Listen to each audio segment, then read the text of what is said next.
Hi everyone, thanks so much for tuning in for today's video interview. Tony Restell here from Social Hire, and delighted to be joined today by Drew Aversa, and we're going to be talking about a number of topics around retail and launching a business and what you're best focusing on. So a whole load of topics today. Drew, thanks for joining us. Would you like to just tell us a little bit about yourself and your company, and then we'll dive straight in? Hello, everyone. My name is Drew Aversa with drewaversa.com, drewaversa.com. It's very easy to find me and learn more about me. Business coach, keynote speaker, author, and strategist. I help people grow their brands and businesses as well as leadership potential, because leadership matters and it makes your company culture amazing. Fantastic. So the future of retail, what do you think that looks like, and what's the implications for business owners? Well, Tony, we're living in a massive time of disruption. Before COVID and the pandemic, we were already being disrupted. You think about the taxi industry, right? And then Uber came along, and then Uber decided they wanted to get in the freight industry. And then you have Jeff Bezos getting into Amazon, right? And then buying, airplanes and having Amazon freight and all these different things. So every industry right now, from automobiles to just simple day-to-day services that we know are being disrupted. There are subscription models. There's all these different things going on. So the retail space is a space that I know well, having started a retail brand that had multiple locations, as well as working for a Fortune 500 company on the franchise development side. So retail is shifting rapidly from these large footprints, right? And then now there's talk of the minimum wage of being $15 an hour. Even though it's not here yet, business owners are planning, they're strategizing, they're preparing, because when it gets here, you still have to have margin. And retail is one of the hardest operations to run, right? You have lights, you have fixed spaces, you have real estate, you have bills, plumbing, the person leaves the stuff in the toilet. Now you have to call the plumber for $500. Retail is a challenging environment. It's also a wonderful environment because it's a place that so many people get their start as professionals. I remember my first job at Macy's back in high school, learning how to fold clothes, learning how to greet customers, learning how to ring things up on the point of sale.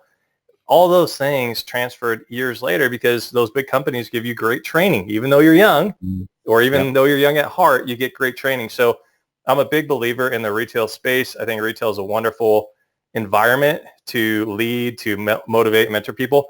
And I think the future of retail, right, when you look at brands like Canada Goose company, right? Those $1,000 down jackets, those super expensive jackets that I'm on the West Coast, I would never wear one. I'd roast, But if you look at those brands, right, they're building chillers inside the store, like the meat locker inside. So you can put the jacket on, you can go pretend that you're on this Arctic adventure, and then all of a sudden, I don't know, I doubt they have vodka there, but maybe you take a vodka shot and you pretend you're at the the big lodge up in the Nordic country for the day. And then who knows, maybe there's a green, the green lights, right? I'm drawing a blank. You know what I'm talking about, the Nordic lights, right? The beautiful green lights and all that. So experiences. Millennial and Gen Z are coming up. We saw with Nike when they did the Colin Kaepernick ad that was super controversial at the time. People were going, wow, somebody's, kneeling. They're not standing for the flag in America.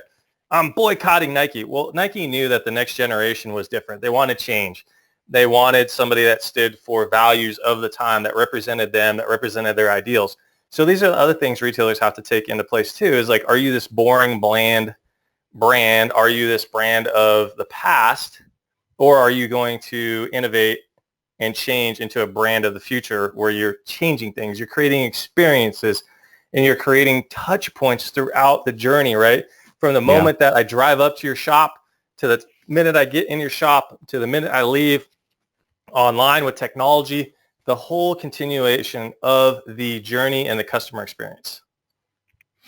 So that's really interesting when you think about where someone might launch. Would you recommend that people launch right now into retail, or that they go direct to consumer? What would you advise people thinking about that choice? Boy, Tony, that's a great question. I think, you have a lot of considerations, right? Retail is expensive. If you think about just a simple restaurant, for example, in San Francisco, It used to be cheap. Now real estate's so expensive. So to start a restaurant might cost you $1 million, for example. Now, if I start that same brand concept, let's say in Oklahoma, where everybody loves my fried chicken, and I get good brand exposure, I get good reach, and I know I can start these little fried chicken kiosks, throughout the U.S. I start with a lower entry point, right, where it's easier to do what I want to do. So you have to start thinking about your markets. You have to start thinking about your fixed costs, all these different things. And then direct to consumer is great. The one caveat, though, is this. Amazon's a giant database, right? So I work with people that say, oh, I want to start a brand on Amazon. I want to sell this thing. I want to sell a mask on Amazon, right? Like, masks are super popular right now. What is your brand? How much are you putting in for ads to be at the top of Amazon? Because it's all algorithms. All these things are driven through technology. So if you don't understand that and you say, I'm just going to go direct to consumer and I'm not going to put any money on ad spend, I have the best mask or I have the best, candy bar with chocolate and nuts. You're not going to do that well. So you have to think about, if you're not putting money, this is what I talk about, what does your digital real estate look like for 2020 and 2021? I did talk on that on my YouTube channel about digital real estate. So if you're not investing in your store, you need to be investing online. Remember those billboards driving down the road, Tony? Yeah. That's the same thing now. You're driving down the road of the internet. You're literally cruising down the road of the internet, and you have to see these things that go, stop here, pull over here, get this thing right here. The fruit stand is right here. Fresh fruit, fresh local fruit, right? It's just on the online thing. So if you connect the dots and you're a dot connector in today's day and age, I think you can do extremely well in both spaces. And then from there, it's obviously doing your due diligence, working with a consultant like myself, working with brand companies, social media companies like yourself, Tony, that it's the full package. One without the other doesn't really work that well today. So it's about the integration of your systems, your message, the whole thing. Because if you have one without the other, odds are you're going to fall short at some point. It's just a different space. And a lot of people who were traditional retailers, if they try to go and do direct to consumer and they don't understand what I'm sharing right now, and this is like a foreign language, don't try to do it by yourself because there's so much to learn. There's just a ton to learn, all these checks and different things that you have to really pay attention to be successful. So if you knew exactly what you did to start up a retail shop and you're questioning different things on the online space, work with somebody, run things by people, because it's not as simple as just like, I put this thing on Amazon and then I'm the top seller tomorrow. Absolutely. Drew, some really great advice today. And you mentioned your website briefly. If people want to find out more about you or get more resources, is that the best place for them to head? Absolutely. I have the website. I'm on social media, like every millennial out there. And, I have blogs, I have podcasts with great people, from my network. So just a lot of information, relevant information for business owners and leaders out there today.